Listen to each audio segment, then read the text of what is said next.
Ça me fait plaisir de vous retrouver. J'ai envie de vous parler d'un petit détail qui s'appelle le terroir. Alors voilà, je vais le faire un peu autrement. Euh, on va partir sur une région, notamment les côtes du Rhône Nord. Donc ça commence à partir de 35 km au sud de Lyon et ça va jusqu'à Valence. Donc pour le coup, sur ce territoire-là, on a plusieurs appellations très connues comme Côte-Rôtie, on va avoir Condrieu, on va avoir également Saint-Joseph, Cornas, on va avoir également Crozes-Hermitage, Hermitage. Bon, alors, j'ai envie de vous donner une petite explication. Sur les appellations qui font des vins rouges, en vin rouge, on va pouvoir exclure juste Condrieu qui ne fait que du vin blanc. Les autres font du vin rouge. Mais il y a dans leur texte de loi, dans leur texte AOC, la particularité d'utiliser un seul cépage qui s'appelle la Syrah. Alors, si je me retourne et que je vous présente comme ça, voilà, je vous avais déjà montré ce tableau-là, on a la Syrah qui est ici et il dit qu'on peut trouver le côté cassis, poivre, violette, mûre et cacao. Bon, je suis pas aussi précis que ça. J'ai d'autres arômes qu'on peut retrouver. Bon, c'est bien résumé, mais pour ma part, je trouve que ça sent un peu plus la myrtille. Il y a un petit côté framboise, poivre noir. Ça peut aussi, s'il y a le côté violette, avoir poivre et violette en même temps. Donc pour le coup, baie de Genièvre. Bon, voilà, c'est pas mal fait, mais j'ai un petit peu plus de précision.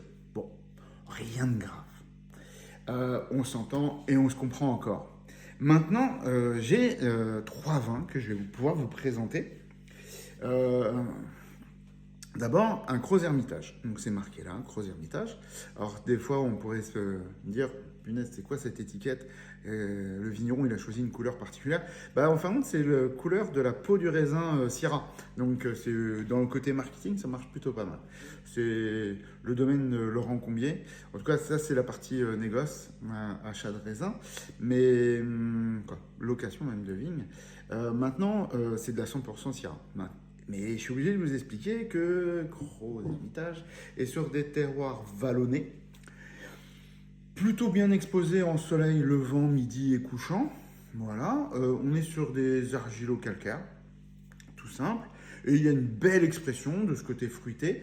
Et quand on travaille bien avec des petits rendements et des grosses concentrations, on peut avoir ce côté violette dans la jeunesse, myrtille framboise et ce côté poivre noir, sans aucun souci.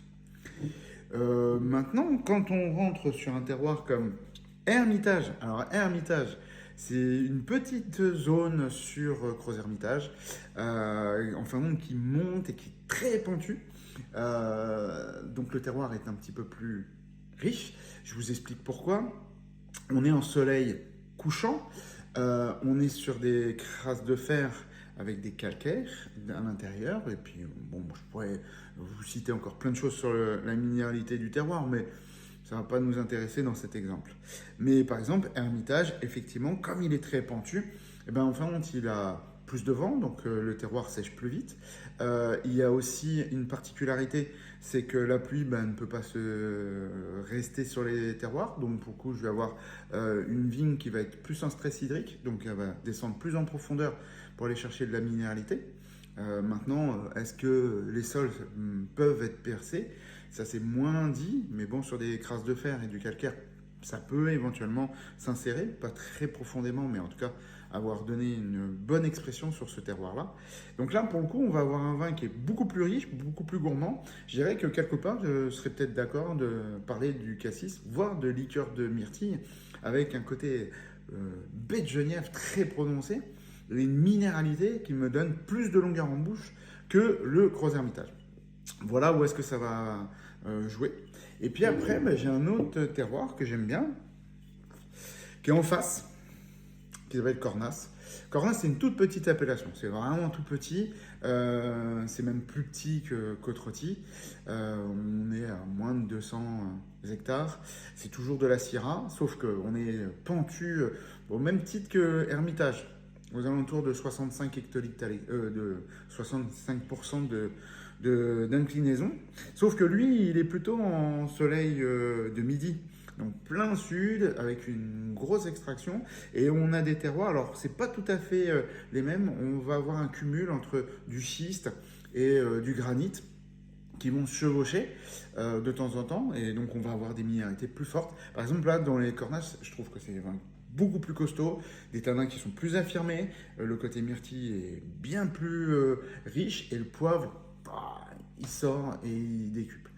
C'est vrai que Hermitage comme Cornas, c'est des vins que je garde à peu près 10 ans pour goûter correctement. Gros Hermitage, c'est des vins qui se consomment plus rapidement parce que c'est plus sur le fruit et plus la gourmandise. Donc voilà ce qui pourrait être une explication. On a les mêmes cépages, on est dans un périmètre qui est éloigné de moins de 20 km et pourtant j'ai une grosse différence sur les vins. J'espère que ça vous a plu et on se suit et puis je vous en reparlerai puisqu'il y a tellement de choses à savoir sur le vin. Allez, à très bientôt.